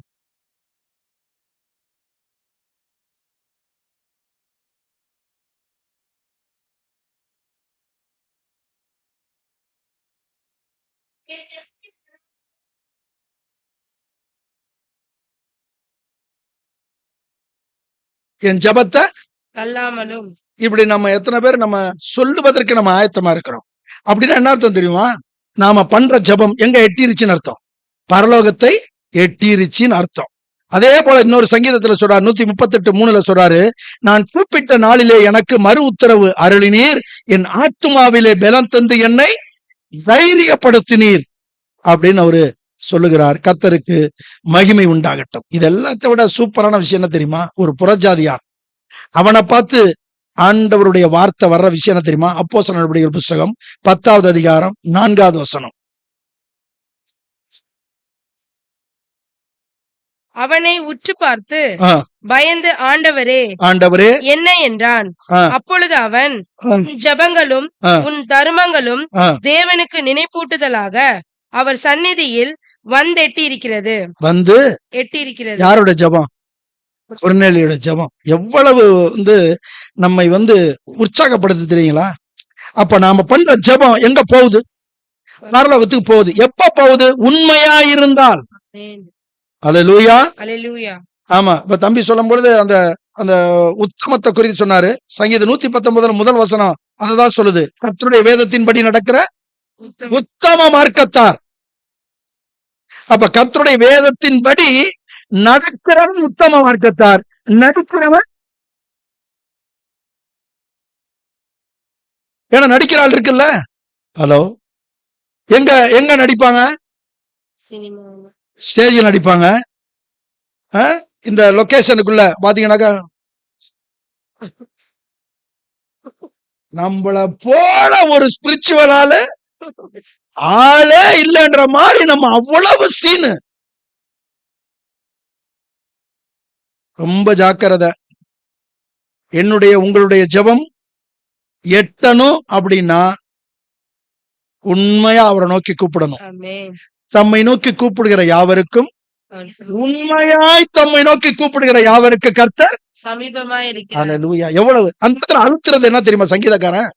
உண்மையா. அங்கதான் நமக்கு இடிக்குது. நானும் உண்மையா இருக்கணும் தான் நினைக்கிறேன். இங்க இருந்து முடிவெடுத்துட்டு வெளியே போகும்போது நமக்கு டெஸ்ட் வந்துருது வாசல்லையே. இருக்கா இல்லையா? ஒரு நம்ம அதை நினைச்சு புலம்புறோமா இல்லையா? புலம்பவே கூடாது. டெஸ்ட் வந்துச்சு அப்படின்னா என்ன தீர்மானிச்சுக்கணும்? பாடத்தை படிச்சுட்டேன், டெக்ஸ்ட் புக்க படிச்சாச்சு. இப்ப படிச்சதுல நான் சரியா இருக்கேனா இல்லையான்னு எப்படி தெரிஞ்சுக்கிறது? டெஸ்ட் வச்சாதானே தெரியும். அப்ப டெஸ்ட் வருதுன்னு ஏன் நம்ம பயப்படணும்? கர்த்தருக்கு மகிமை உண்டாகட்டும். ரைட். ஜெபத்துல எவ்வளவு நேரம் செலவு செய்யறோம்? இதெல்லாம் ஏன் தெரியுமா? இப்ப படிச்சுட்டு இருக்கிறோம். சொல்வதிலும் செய்வதிலும் முரண்பாடு இல்லாத தெய்வத்தினுடைய பிள்ளைகளாய் நானும் நீங்கள் இருக்கணும்னா, நம்மை நாமே நிதானித்து அறிந்து இதுல பங்கு பெறுகிறோம்னா, என்னுடைய அன்பை அளந்து பாக்குறேன், என்னுடைய ஜெபத்தை அளந்து பாக்குறேன், நான் உண்மையான கிறிஸ்தவ வாழ்க்கை வாழ்றேனா அப்படிங்கிறத அளந்து பார்க்க தேவன் இந்த அருமையான தருணத்தை தந்திருக்கிறார் நமக்கு. ஒருவேளை நான் பேசுற காரியம் உங்களுக்கு உற்சாகப்படுத்துறது இல்லாம வேணா இருக்கலாம். ஆனால் ஆன்மீக காரியங்களுக்கு, ஆளுக்குரிய காரியங்களுக்கு மிகவும் பிரயோஜனம் உள்ளதா இருக்கும்ங்கிறத எனக்கு மாற்று கருத்தே இல்லை. கர்த்தருக்கு மகிமை உண்டாகட்டும். இயேசு எப்பெல்லாம் ஜெபம் பண்ணாரு? ஞானஸ்நானம் எடுக்கும் போது ஜெபம் பண்ண ஆரம்பிச்சாரு. எப்ப? நீ என்ன படிச்சு பாருங்க போய். லூக்கா 3:21 படிங்க.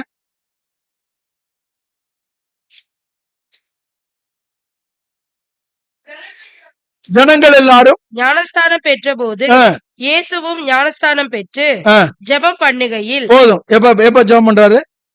ஞானஸ்தானம். நமக்கு நல்லா தெரியும், கல்வாரியில உயிர் விடும் பொழுது என்ன செய்யறாரு? ஜெபம் பண்றாரு. அப்போ அவருடைய என்டையர் லைஃப் என்னதான்? ஜெப லைஃப் தான். அப்ப நானும் நீங்களும் இதுக்காக நான் என்ன சொன்னா, ஊர் பூரா போஸ்ட் அடிச்சு ஜெபம் ஜெபம் அங்கெல்லாம் போவாதீங்க.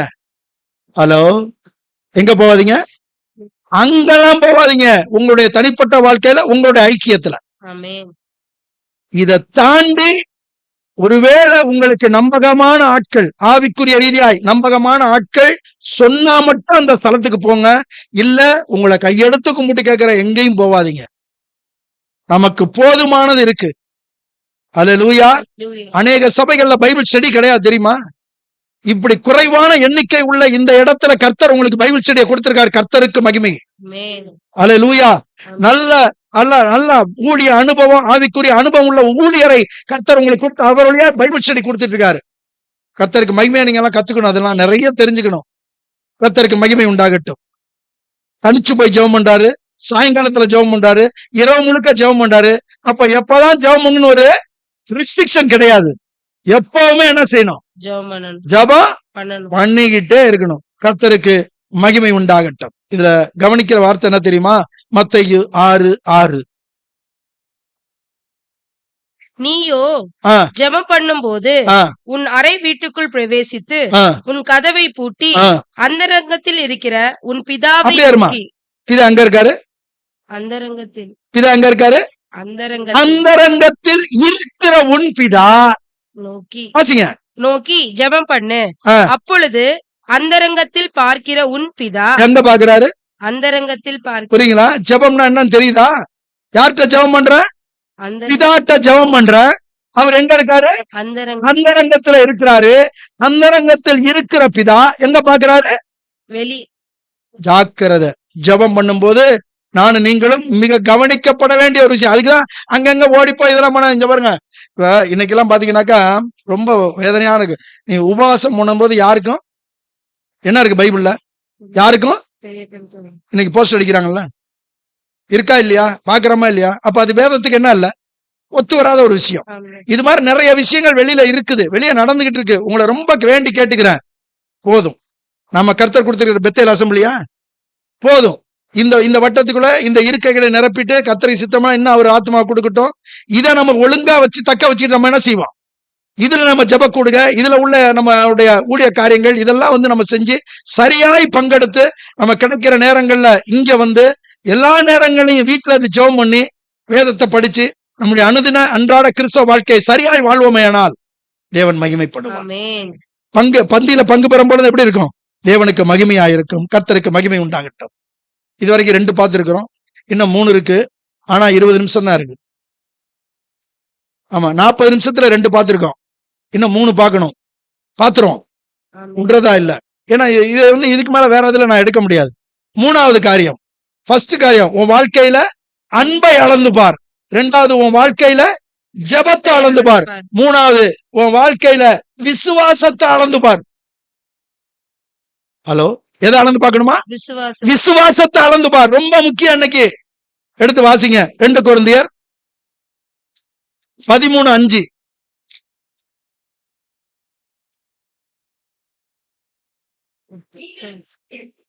நீங்கள் விசுவாசம் உள்ளவர்களோ வென்று என்னவா உங்களை நீங்களே சோதித்து அறியுங்கள்.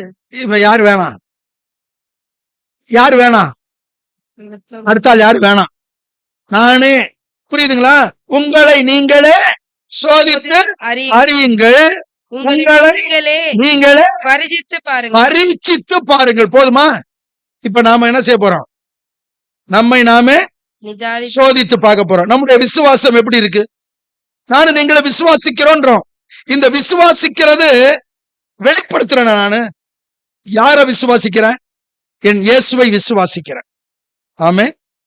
அப்ப இயேசுவை விசுவாசிக்கும் பொழுது என்னுடைய சொல்லும் செயலும் முரண்பாடு இல்லாம இருக்கா? விசுவாசத்தின் காரியங்கள் என்னிலிருந்து வெளிப்படுதா? என்னுடைய நிகழ்காலத்திற்கும் எதிர்காலத்திற்கும் இயேசு போதுமானவர். ஆமென். அவர் பொறுப்பானவர். என்னுடைய எதிர்காலத்துக்கு நிகழ்காலத்துக்கு யார் பொறுப்பு? அவர்தான் பொறுப்பு. அவர் பொறுப்பானவர், போதுமானவர். இதை நான் எங்க வெளிப்படுத்தி ஆகணும்? விசுவாசத்தை வெளிப்படுத்தணும்ல. உங்களுக்கு தெரிஞ்ச சப்ஜெக்ட்ல இருந்து ஒரு வசனம் நீங்க எடுத்து வாசிக்க வேணாம், நான் வாசிக்கிறேன், நீங்க கவனிச்சா போதும். அதுல அந்த விசுவாச வெளிப்பாட நீங்களே இப்ப நம்ம டிஸ்கஸ் பண்ண போறோம். பழைய ஏற்பாட்டுல இஸ்ரவேல் மக்களை எகிப்துல இருந்து கூட்டிட்டு வர்றாரு. கூட்டிட்டு வந்து அவங்க கண்களுக்கு முன்பதாக அநேக அடையாளங்கள், அற்புதங்கள், அதிசயங்கள் எல்லாத்தையும் நிகழ்த்திட்டு நீ பார்க்க போற கானான் இருக்கு பத்தியா, ஒரு 12 பேரை செலக்ட் பண்ணி உள்ள 12 பேர் உள்ள போறான். போயிட்டு வந்து ரிப்போர்ட் கொடுக்குறான். எதை பார்த்துட்டு வந்து? கானான் தேசத்தை பார்த்துட்டு வந்து ரிப்போர்ட் கொடுக்குறான். ரிப்போர்ட் எப்படி தெரியுமா இருக்கு? நான் வாசிக்கிறேன். என்னாகமம் 10வது அதிகாரத்துல 13வது அதிகாரத்துல 30-31. அப்பொழுது காலேப் மோசேக்கு முன்பாக ஜனங்களை அமர்த்தி, நாம் உடனே போய் அதை சுதந்திரித்துக் கொள்வோம், நாம் அதை எளிதாய் ஜெயித்துக் கொள்ளலாம் என்றான். யார் ரிப்போர்ட்? காலேப். இவங்க எங்க யார் கூட வர்றாங்க? அந்த எவ்வளவு பேர் கிளம்பி வந்தாங்க அவங்களோட வந்தவங்க தான். இந்த 2 பேரை தவிர 10 பேர் ரிப்போர்ட் எப்படி தெரியுமா இருக்கு? அவனோட கூட போய் வந்த மனிதரோ, நாம் போய் அந்த ஜனங்களோட எதிர்க்க நம்மாலே. இவங்க யாரு? இவங்கெல்லாம் அவங்கதான், அவங்களும் இவங்கதான், எல்லாம் ஒரே சபை. ஆனா இவன் ஒரு மாதிரி பேசுறான். புரியுதுங்களா? நான் ஏன் சொல்ல வரேன் புரியுதா? எல்லாம் ஒரே சபை. வெளியே போய் பேசுறான், நான் ஒரு மாதிரி பேசுறேன், ஒரு மாதிரி பேசுறான். அவன் கேட்கறான், என்னையா எல்லாம் சபைங்கிறீங்க, அவன் ஒண்ணு பேசுறான், இவன் ஒண்ணு பேசுறான், எதுக்கு அது சொல்றதுனா இல்லையா? ஹலோ, நான் சொல்றதை யோசிச்சு பாருங்க. காலேபு யோசுவாவும் மற்ற 10 பேரை சேர்ந்து 12 பேர் தான் உள்ள போய் பார்த்துட்டு வராங்க. இந்த 2 பேர் மட்டும் சொல்றான், ஏய் கிளம்பியா, உடனே போய் ஜெயிச்சலான்றான். அவன் அங்க இருக்கவெல்லாம் பார்த்தா மலைமலையா இருக்காங்க. சொல்றானா இல்லையா? அங்கதானா? இங்கேயும் சொல்றாரு ஆண்டவர். மத்தேயு சுவிசேஷம் 6வது அதிகாரம் 28-31. உடைக்காக நீங்கள் கவலைப்படுகிறது என்ன? காட்டு புஷ்பங்கள் எப்படி வளருகிறது என்று கவனித்து பாருங்கள். அவைகள் உழைக்கிறதும் இல்லை, நூற்கிறதும் இல்லை. என்றாலும் சாலமோன் முதலாய் தன் சர்வ மகிமையிலும் அவைகளில் ஒன்றை போலாகிலும் உடுத்தி இருக்கிறதில்லை என்று உங்களுக்கு சொல்லுகிறேன். இப்பதான் அற்புதமான ஒரு வார்த்தையை சொல்வார் ஆண்டவர். சொல்லுங்க. அற்ப விசுவாசிகளே. ஏன் தெரியுமா? விசுவாசத்தை அளந்து பாருங்கன்னு இப்ப ஒரு 3வது தலைப்பு வச்சிருக்கேன் பாத்தீங்களா? இந்த வார்த்தைய என்ன பார்த்து உங்களை பார்த்து ஆண்டவர் சொல்லக்கூடாது. எந்த வார்த்தைய? அற்ப விசுவாசியே அப்படின்னு இந்த வார்த்தையை சொல்லக்கூடாது. ஏன் சொல்றாரு? இந்த உலகத்து காரியத்துக்காக கவலைப்படுற. கொஞ்சம் யோசிச்சு பாரு. இப்ப அந்த காலேப் யோசுவா வழி நடத்தின கர்த்தரை வாழ்வு தந்த கர்த்தரை இருதயத்துல வச்சிருந்ததுனால சொல்றான், சூழ்நிலையை பார்த்து பயப்படாதா, அதெல்லாம் என் ஆண்டவர் முன்னாடி ஒண்ணு இல்ல, உள்ள போய் அடிச்சு காலி பண்ணிடலான்றான் அவன். புரியுதுங்களா? அதே போலதான் நானும் நீங்களும் இதுவரையிலும் நடத்தி வந்த கர்த்தரை நம்ம நினைவுல வச்சிருந்தோம்னா இந்த உலக காரியங்களுக்கு என்ன செய்ய மாட்டோம், பயப்படும். கவலைப்பட்டினா கர்த்தர்ட்ட இருந்து வர வார்த்தை இந்த வார்த்தை தான், என்னது? அற்ப விசுவாசிகளே. ஆமா, இன்னொரு வசனம் மத்தேயுல 8வது அதிகாரத்துல 23 27 வரைக்கும். அவர் படவில் ஏறின போது அவருடைய சீஷர்கள் அவருக்கு பின் சென்று ஏறினார்கள். அப்பொழுது படவு அலைகளினால் மூடப்படத்தக்கதாய் கடலில் பெருங்காற்று உண்டாயிற்று. அவரோ நித்திரையாயிருந்தார். அப்பொழுது அவருடைய சீஷர்கள் வந்து அவரை எழுப்பி, தேவனே, இயேசுவை எழுப்பி, ஆண்டவரே எங்களை ரட்சியும், மடிந்து போகிறோம் என்றார்கள். அதற்கு அவர் அற்ப விசுவாசிகளே. அடுத்த முறை கூப்பிடுறாரு, என்ன சொல்லி கூப்பிடுறாரு? அற்ப விசுவாசி. இப்ப எல்லாரும் எங்க டிராவல் பண்றாங்க? கடல்ல டிராவல் பண்றாங்க. யாரெல்லாம் டிராவல் பண்றா? சீசர்கள் டிராவல் பண்றாங்க. கூட யார் இருக்கா? சீசர்களுக்கு ஒரு ட்ரபிள்னா யாருக்கு ஒரு ட்ரபிள்? அத பத்தி அவன் கவலையா படல. நான் அப்ப நீங்க இப்படி யோசிக்கணுமா இல்லையா? நாங்க சாவுறோம், அப்ப அவரு, புரியுதுங்களா? எதுக்கு சொல்றேன்னா, உலகத்தின் முடிவு பெறுந்த சகல நாட்களிலும் நானு உன் கூட இருக்கிறேன். இப்ப என் கூட இருக்கிறேன்றவரு எனக்கு இந்த சூழல்கள் பார்க்கும்போது கூட தான் இருக்கேன், நானு கூட தான் இருக்கேன். உன்ட்ட சொல்லுவாரா சொல்ல மாட்டாரா? அத மீறி நான் புலம்புனா இந்த டைட்டில் நமக்கு வந்துரும். எந்த டைட்டில்? அற்ப விசுவாசியே. அப்ப விசுவாசத்தை என்ன செய்யணும்? அளந்து பார், எப்படி இருக்கிறேன் நானு. ஏன்னா சொல்லிட்டு வீட்டுல சொல்லிட்டு நான் ஆண்டவரை விசுவாசிக்கிறேன், இன்னைக்கு காலையில சபைக்கு நான் போய் கர்த்தரை ஆராய்ச்சி வரேன், பெருசா சொல்றாங்களா, பெருசா பீத்திக்கிட்டு போன சொல்றாங்கல்ல, இப்ப அப்படி சொல்றாங்களா? அது மாதிரி பெருசா வந்தோம்ல, எப்படி இருக்கிறான்? பந்திக்கு போறதுக்கு முன்னாடி கொஞ்சம் செக் பண்ணுவோம். அடுத்தது மத்தேயு 14 28 இருந்து வாசிங்க.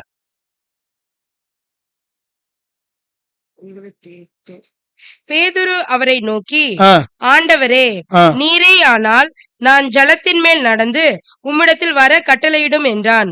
அதற்கு அவர், வா என்றார்.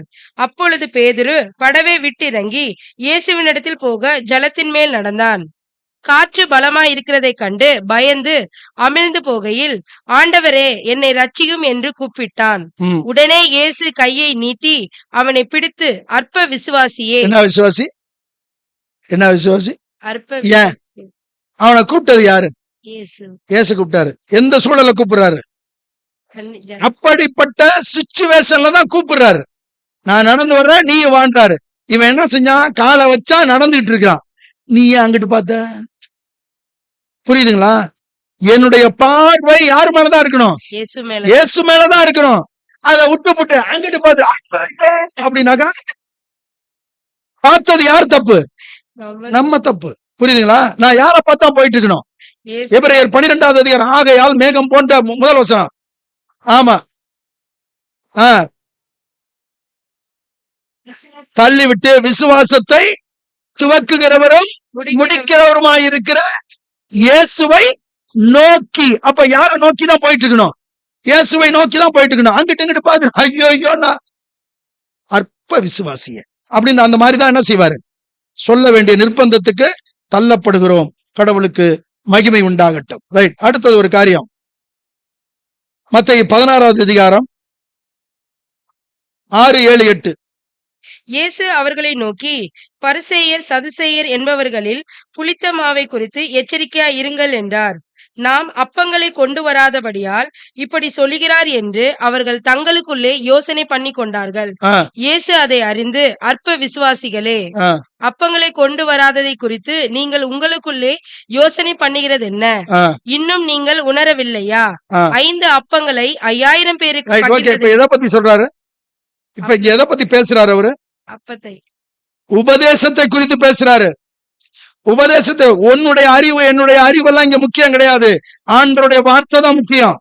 ஆண்டவர் ஒரு காரியத்தை சொல்லிவிட்டார் என்றால் நானும் நீங்களும் ஜாக்கிரதையா இருக்கணும். தெரியுதுங்களா?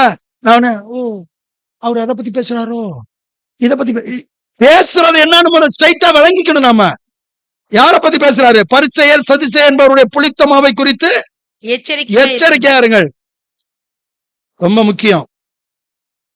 எப்பயுமே பிரசங்கம் பண்றவங்களா இருக்கட்டும், பேசுறவங்களா இருக்கட்டும், அவங்களுடைய மைண்ட நீங்க ரீட் பண்ணிட்டீங்கன்னா ரொம்ப ஆப்டா பிரசங்கத்தை ரிசீவ் பண்ணிக்கலாம்.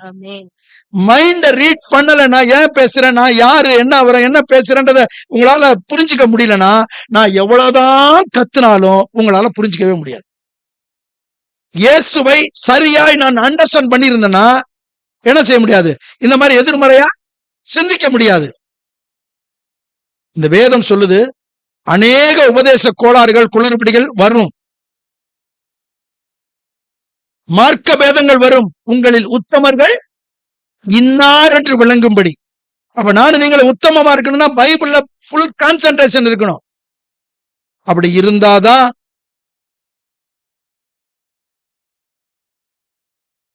நேற்றைய முன்தினம் ஒரு சகோதரர் போன் அடிச்சாரு. போன் அடிச்சுட்டு பேசுறாரு. பேசிட்டு அவர் சொல்றாரு, ஐயா ஒரு சவாலான விஷயம் செய்றீங்களா ஐயா நீங்க அப்படின்னாரு. செய்யுங்க. நான் ஒரு பாஸ்டரோட போய் உங்களை உட்கார வைக்கிறேன். நீங்க அவரோட பேசி அந்நிய பாஷை இல்லைன்னு நீங்க சொல்லணும். அவருக்கு எவ்வளவு பாருங்க. நான் சொன்னேன், பிரதர் முதல்ல புரிஞ்சுக்குங்க, எங்க வேணாலும் உட்கார்ந்து நான் பேச நான் ரெடி. ஆனா ஒரு காரியம் புரிஞ்சுங்க, வேதம் நல்லா புரிஞ்சுங்க. உங்களுக்கு சொல்றேன், நான் வேதம் அந்நிய பாஷை இருக்கிறது என்பதை எனக்கு சொல்லி தந்திருக்கு. அந்நிய பாஷை இருக்கா இல்லையா? இருக்கு. நீ பேசுறது அந்நிய பாஷை இல்ல. அதான் என் பாயிண்ட். புரியுதுங்களா? அவரு ஒண்ணு அப்படியே அப்ப வேணாம், அந்த விளையாட்டுக்கு நான் வரலன்ட்டாரு. எதுக்கு சொன்னா, இன்றைய நாட்கள்ல உபதேசம் வாரும் தூய ஆவியே எங்க போனாரு? ரொம்ப சொல்லிட்டு போனாரா? அவர் எப்ப வந்தாரு? அப்போஸ்தலர் 2வது அதிகாரத்திலே வந்துட்டாரு. வந்ததுக்கு அப்புறம் எங்கேயாவது போயிட்டாருன்னு சொல்லியிருக்கா? இல்ல கூப்பிடணும்னு சொல்லியிருக்கா? ஏதாவது சொல்லியிருக்கா? இல்ல. ஏன் கூப்பிடுற? அப்ப உனக்குள்ள அவிசுவாசம். உன் விசுவாசத்தை அளந்து பாரு. என்னை சுற்றி நான் தேவ ஆவியினால் நடத்தப்பட்டா என்ன செய்ய போறதே இல்ல. அவரை போய் வாங்க, அதெல்லாம் தேவையே கிடையாது. சும்மா புரிஞ்சுக்காம ரைட், ஓகே, கடவுளுக்கு மகிமை உண்டாகட்டும். ஆகவே நானும் நீங்களும் என்ன செய்யணும்? விசுவாசத்தை என்ன செய்யணும்? அளந்து பார்க்கணும். அப்ப விசுவாசத்தை அளக்கிறதுல ஒரே ஒரு சின்ன ஷார்ட்கட்டா ஒரே ஒரு விஷயம், நான் விசுவாசிக்கிறேன் அப்படின்னா ஆண்டவருடைய வார்த்தைக்கு என்ன செய்வேன்? கீழ்ப்படிவேன். கீழ்ப்படினா அதை மட்டும் ஒரே ஒரு காரியத்தை மட்டும் சொல்லிட்டு அடுத்த சப்ஜெக்ட்ல போயிடுறேன் நான். ஏன்னா அடுத்த சப்ஜெக்ட் எனக்கு நேரம் வேணும். என்ன அப்படின்னா, ஒரு கீழ்ப்படிதலை எவ்வளவு ஃபாஸ்டா கீழ்ப்படுகிறேன், புரியுதுங்களா? ஒரு வார்த்தைக்கு கீழ்ப்படுகிறேன்னா எவ்வளவு ஃபாஸ்டா விரைவாய் கீழ்ப்படுகிறேன். 1. எவ்வளவு மகிழ்ச்சி கீழ்ப்படுகிறேன். 2. எவ்வளவு உண்மையா கீழ்ப்படுகிறேன். 3. எவ்வளவு ஹம்புலா கீழ்ப்படுகிறேன். 4. இது இருக்கா நம்மள்ட்ட? என்னன்னது? எவ்வளவு ஃபாஸ்டா யோசிக்கிறேன்.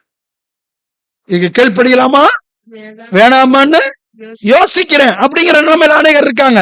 அப்ப எவ்வளவு விரைவாய் கீழ்ப்படுகிறேன், எவ்வளவு மகிழ்ச்சியா கீழ்ப்படுகிறேன், எவ்வளவு உண்மையா கீழ்ப்படுகிறேன், எவ்வளவு பணிவா அம்புலா, எவ்வளவு அம்புலா.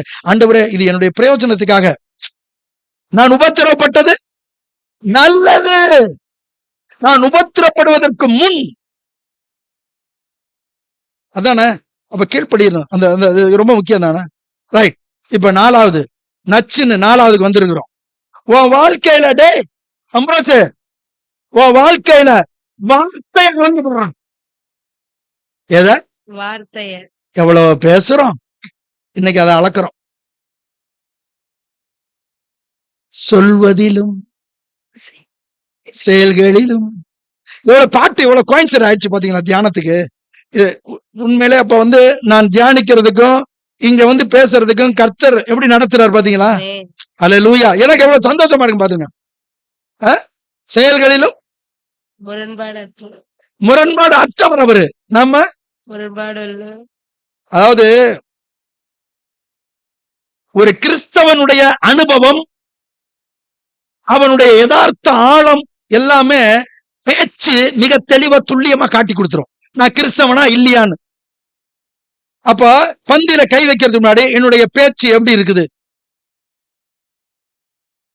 என்னுடைய வார்த்தை அநேகருடைய வாழ்க்கையில இன்ஃபுளுன்ஸ் பண்ணுதா இல்லையா? ரட்சிக்கப்படாதவன்ட்ட இன்ஃபுளுன்ஸ் பண்ணுது. ஐயோ சபை பக்கம் நான் வரவே மாட்டேன், ஒண்ணு பாக்குறேன்ல, சொல்றாங்களா இல்லையா, நடக்குதா இல்லையா? ஏன்னா நம்முடைய வார்த்தைகள் அவர்களை அப்படிப்பட்ட ஒரு தீர்மானத்துக்கு நேரா போகுதா இல்லையா? நல்லா நமக்கு எல்லாம் தெரியும். திரும்ப வராதது எத்தனை, திரும்ப வராது அப்படின்னா எத்தனை வராது? ஒண்ணு, உயிர் திரும்ப வராது, உயிர் திரும்ப வராது, காலம் திரும்ப வராது, வார்த்தை திரும்ப வராது. இத தெரிஞ்சு நானும் நீங்கள பேசணும். எதை தெரிஞ்சு பேசணும்? திரும்ப வராது. இயேசுவே தெரியாது, பெயரளவு கிறிஸ்தவனா வெறுமன ஆர்சி கோயிலுக்கு போயிட்டு வந்துட்டு இருந்தேன். எனக்கு நான் 1981 ITI government ITI Trichy government Thiruvambur government ஐடிஐல முடிச்சுட்டு வெளியே வரும் பொழுது ஒரு வேறொரு சகோதரர் மாற்று நம்பிக்கையில ஒரு சகோதரன் அவனுக்கு எழுதி கொடுத்த வார்த்தை, அவன் பேரும் அவன் எழுதின வார்த்தை இன்னைக்கு எனக்கு ஞாபகம் இருக்கு. எப்ப எழுதினது? 81 மணப்பாறை தான், அவ்வளவுதான் தெரியுது, முகம் எனக்கு ஞாபகத்துல இல்ல. சொற்களை சிந்துவதற்கு முன் சிந்தி, அது அன்னைக்கு சொன்ன அவன். சொற்களை சிந்துவதற்கு முன் சிந்தி. அப்ப யோசிச்சு பேசுன்னு அர்த்தம் அதுக்கு.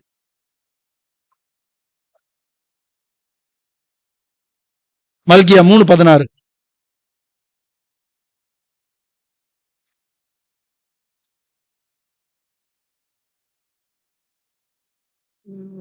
அப்பொழுது கர்த்தருக்கு பயந்தவர்கள் ஒருவரோடொருவர் பேசிக் கொள்வார்கள், கர்த்தர் கவனித்து கேட்பார். கர்த்தர் கவனித்து கேட்பார். சாதா கேட்டாருன்னா பரவாயில்ல, சாதாவா கேட்டா பரவாயில்ல. எப்படி கேட்பாராம்? கவனித்து கவனிச்சு கேட்பாராம். அப்படின்னா என்ன ஆகுதுன்னு அர்த்தம்? எல்லா சிஸ்டத்துல ரெக்கார்ட் ஆகுதுன்னு அர்த்தம். அப்படிதான் அர்த்தம். அது கவனித்து கேட்பார். அடுத்தது, கர்த்தருக்கு பயந்தவர்களுக்காகவும் அவருடைய நாமத்தை தியானிக்கிறவர்களுக்காகவும் ஞாபக புஸ்தகம் ஒன்று அவருக்கு முன்பாக எழுதப்பட்டிருக்கிறது. இப்ப நம்ம பேசுறதெல்லாம் எங்க இருக்குது? ஞாபக புஸ்தகம். ஜாக்கிரதை. மனுஷர், இன்னொரு வார்த்தை இருக்கு, நான் படிச்சிட மத்தேயு 12:28. மனுஷர் பேசும் வீணான வார்த்தைகள் யாவையும் குறித்து நியாய தீர்ப்பு நாளில் என்ன செய்யணும்? கணக்கு ஒப்புவிக்கணும். நம்முடைய வார்த்தைகள் எங்க வந்து நிக்க போகுது? நியாய தீர்ப்பு. நம்முடைய வாழ்க்கையை நான் அளவிட்டு போறதே, தீர்மானிக்க போறது எதுதான்? நம்முடைய வார்த்தை தான். துதித்தலும் சபித்தலும் ஒரே வார்த்தையில இங்க வந்து அல்லேலூயா அல்லேலூயா அப்படி இங்க பாடுறது. அங்க பைப்படியில மற்ற இடத்துல மற்றவங்களோட பேசும் போதெல்லாம் என்ன வார்த்தை அப்படிங்கறதெல்லாம் இன்னும் நிறைய நம்ம காதுல, நானும் நிறைய கேட்கிறேன்ல, காதால கேட்கிறேன், நிறைய பாக்குறேன். ரொம்ப ஜாக்கிரதை. வாய்க்குள்ள போறது எதுவும் தீட்டுப்படுத்தாதான், வாயிலிருந்து வெளியே வர்றதுதான். மீரியாம் எதனால தண்டனை பெற்று அந்த குஷ்டரோகமானா? என்ன காரணம்? உன்ட்டதான் ஆண்டவர் பேசுறாரு, எங்கள்கிட்ட எல்லாம் பேசலையா? எனக்கு அப்புறம் பிறந்தவன்டா நீ, அப்படித்தானே? அவன் சிக்கனால இல்லையா? இஸ்ரவேல் மக்கள் அவர்களுடைய பிரச்சனை சந்திச்சதுனால, நாங்க எகிப்துல இருக்கும் போது எப்பேற்பட்ட வாழ்க்கை தெரியுமா? வெள்ளரிக்கா கம்முட்டிக்கா சிக்கினாங்களா? இந்த பாலும் போன வீணான இடத்துல அப்படின்னு சொல்லும் போதே ஆண்டவர் காடையை கொடுத்தாரு. எல்லாம் வாயில இருக்கும் போதே காலி. புரியுதா? எதனால இதெல்லாமே?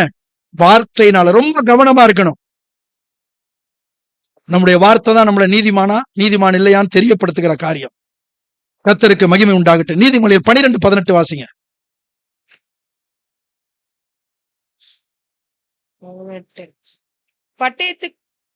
பட்டய குத்துகள் போல் பேசுகிறவர்களும் உண்டு. எப்படி பேசுறாங்களா?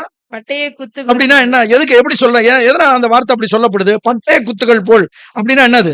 பட்டயத்துல குத்துனா என்ன ஆவாரு? வலிக்குமா?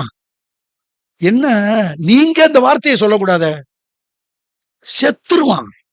பட்டயத்துல குத்துனா செத்துருவான். புரியுதா? பட்டய குத்துற கத்தியில குத்துனா என்ன ஆவான்? செத்துருவான். அப்படின்னா பட்டய குத்துகள் போல பேசுற உண்டுனா என்னது? வார்த்தையாலேயே சாகடிச்சிருது. நானும் நீங்களும் அப்படிப்பட்ட பேச்சு பேசுறோமா? பந்தியில இல்ல நான் வெளியில எல்லாம் பேசுறது இல்ல, என் வீட்டுக்குள்ள மட்டும் நான் பேசிக்குவேன். எங்கேயுமே பேசக்கூடாது. புரியுதுங்களா? எல்லா இடத்துலயும் கர்த்தர் இருக்கிறார். பாதாளத்தில் படுக்கை போட்டாலும் அங்கே இருக்கார், வானத்துக்கு ஏறினாலும் எல்லா இடத்துலயும் இருக்காரு. ரொம்ப கவனமா நம்ம கேர்ஃபுல்லா பேச வேண்டிய பேச்சு இந்த பேச்சு. கடவுளுக்கு மகிமை உண்டாகட்டும். பிரசங்கி 5:2 வாசிக்கலாம். அடுத்த தலைப்பு போயிடுறேன் நான். பிரசங்கி 5:2. தேவ சமூகத்தில் நீ துணிகரமாய் உன் வாயினால் பேசாமலும் சொல்லாமலும் இரு. எங்க இருக்காரா தேவன்? எங்க இருக்காரா? வானத்தில் இருக்கிறார், நீ பூமியில் இருக்கிறாய். ஆகையால் உன் வாயின் வார்த்தைகள் நீளமாய் இருப்பதாக. ஏன் அப்படி மாறிடுச்சாங்க? ஏன் அப்படி மாறிடுச்சு? ஆக்சுவலா அவர் வானத்தில் இருக்காரு, நான் இங்க இருக்கிறேன் அப்படின்னா எப்படி பேசணும்? லெங்கியா தானே பேசணும். ஹலோ சொல், அப்படித்தானே இருக்கணும். அந்த வார்த்தை அமைப்பு அப்படித்தானே இருக்கணும். ஆனா ஆண்டவர் என்ன செஞ்சிருக்கிறாருங்க? ஏன் நான் எங்கேயோ இருக்க பேசிட்டு இருக்காத. கேர்ஃபுல். ஒவ்வொரு வார்த்தையும் என்னுடைய கவனத்துல இருக்கு. ரொம்ப ஜாக்கிரதையா இருக்கு. Right, okay. கர்த்தருக்கு மகிமை உண்டாகட்டும். கடைசியாய் 5ஆவதா ஒரு காரியம், தேவன் உன்னுடைய வாழ்க்கையில எந்த அளவுக்கு மகிமைப்பட்டிருக்கிறார் என்பதை அளந்துபார். என்னது? தேவன் எந்த அளவுக்கு உன்னுடைய வாழ்க்கையில் மகிமைப்பட்டிருக்கிறார் அப்படின்னா என்னது? யார் மகிமைப்படுத்த முடியும்? சந்தோஷமா இருந்தாதான் மகிமைப்படுத்த முடியும்.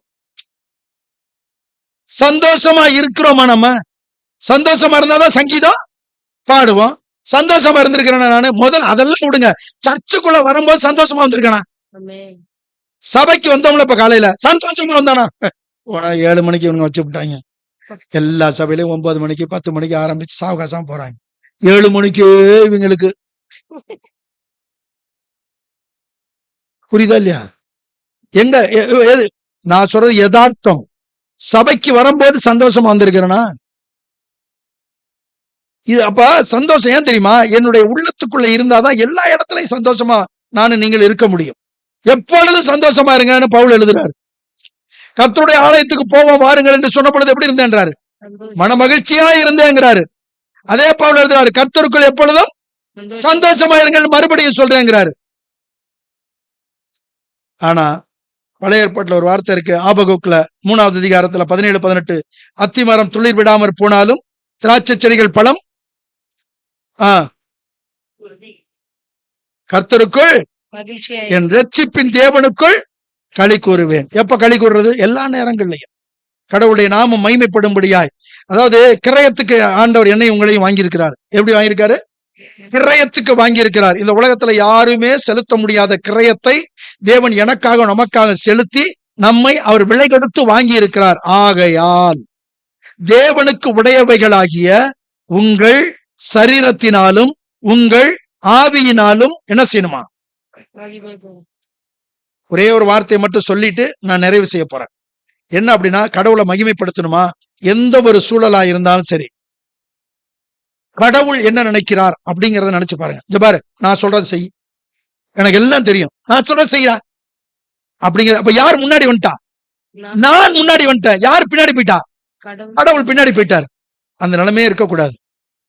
கடவுளா நானா? கடவுள் தான் இருக்கணும்.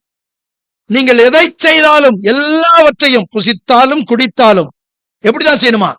தேவ மகிமைக்கென்று செய்யணுமா? அப்ப நம்முடைய சொல்லும் செயலும் எப்படி இருக்கணும்?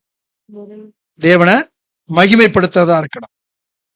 எனக்கு அருமையான தேவ ஜனமே, நான் ரொம்ப கட்சாட் பண்ணிக்கிட்டேன், நேரத்தை கருத்தில் கொண்டு. ஏன்னா பந்தி வேற போகணும்ல. அவன் இப்ப உடனே பந்தி இல்ல, ஒரு 5 நிமிஷம் அப்படியே கொஞ்ச நேரம் இந்த 5 தலைப்புகளையும் அப்படியே உள்வாங்கி பந்திக்கு போறதுக்கு முன்னாடி, இதுவரைக்கும் பந்தி எடுத்தவங்க இன்னைக்கு மிஸ் பண்ணாதீங்க. பந்தியில பங்கு பெறுங்க. ஒருவேளை சரியில்லை நீங்க ஃபீல் பண்ணுவீங்கன்னா சரி செய்து கொள்ளுங்க. ஆவியானவர் உங்களிலே கிரியை செய்கிறவராய் இருக்கிறார். நிதானிப்பதை தியானிக்க கர்த்தர் எனக்கு உதவி செய்தார். அல்லேலூயா. அத பொறுமையா தியானிச்சு கொஞ்ச நேரம் ஒரு தீர்மானிச்சு பந்திக்குள்ள போலாம். நம்மை நாமே நிதானித்து அறிந்தால் நாம் நியாயம் தீர்க்கப்படப்போம். அதுக்கு அடுத்த வார்த்தை பாத்தீங்கன்னாக்கா, உலகத்தோடு ஆக்கினைக்குள்ளாக தீர்க்காதபடிக்குன்னு இருக்கும். அப்ப எவ்வளவு அன்பா தேவன் சொல்றாரு பாத்தீங்கன்னா, நான் உலகத்தை அநியாயம் தீர்க்க போறேன், அதோட நீ என்ன செஞ்சிடக்கூடாது, போயிடக்கூடாது, நீ என் புள்ள என்னோட எப்ப இருக்கணும், கொஞ்சம் நிதானி. அப்படியே கண்களை மூடலாம். நம்மை நாமே நிதானித்தறிந்தா நாம் நியாயம் தீர்க்கப்படும். கொஞ்ச நேரம் அப்படியே மௌனமா ஆண்டவர்கிட்ட கன்ஃபஸ் பண்ணலாமா? எவ்வளவோ குறைகள் உண்டு, எவ்வளவோ தவறுகள் நம்ம வாழ்க்கையில உண்டு. ஆவியானவர் நம்ம மத்தியில் இருக்கிறார், எல்லாவற்றையும் சரி செய்து, ஆண்டவரே எங்களை நாங்கள் நிதானிக்கிறோம், ஆண்டவரே எங்களை நாங்க சோதிக்கிறோம், ஆண்டவரே பா உணர்வுள்ள ஒரு இருதயத்தை எங்களுக்கு தந்தமைக்காக, எங்களுடைய தவறை நீங்க உணர்த்துறதுக்காக நன்றி செலுத்துகிறோம். ஆண்டவரே உன் பேரில் எனக்கு குறை உண்டு, அன்பா சொல்றாரே, நீ ஆதியில் கொண்டிருந்த அன்பை விட்டாய். ஆண்டவரே நாங்கள் செய்த தவறுகளை மன்னிங்கன்னு சொல்லி இருதயத்தின் ஆழத்திலிருந்து கேட்கலாமா? ஏசப்பா ஒரு உணர்வுள்ள ஒரு இருதயத்தை கொடுத்து எங்களை நடத்துங்கப்பா. Thank you Jesus, thank you Jesus, thank you Jesus.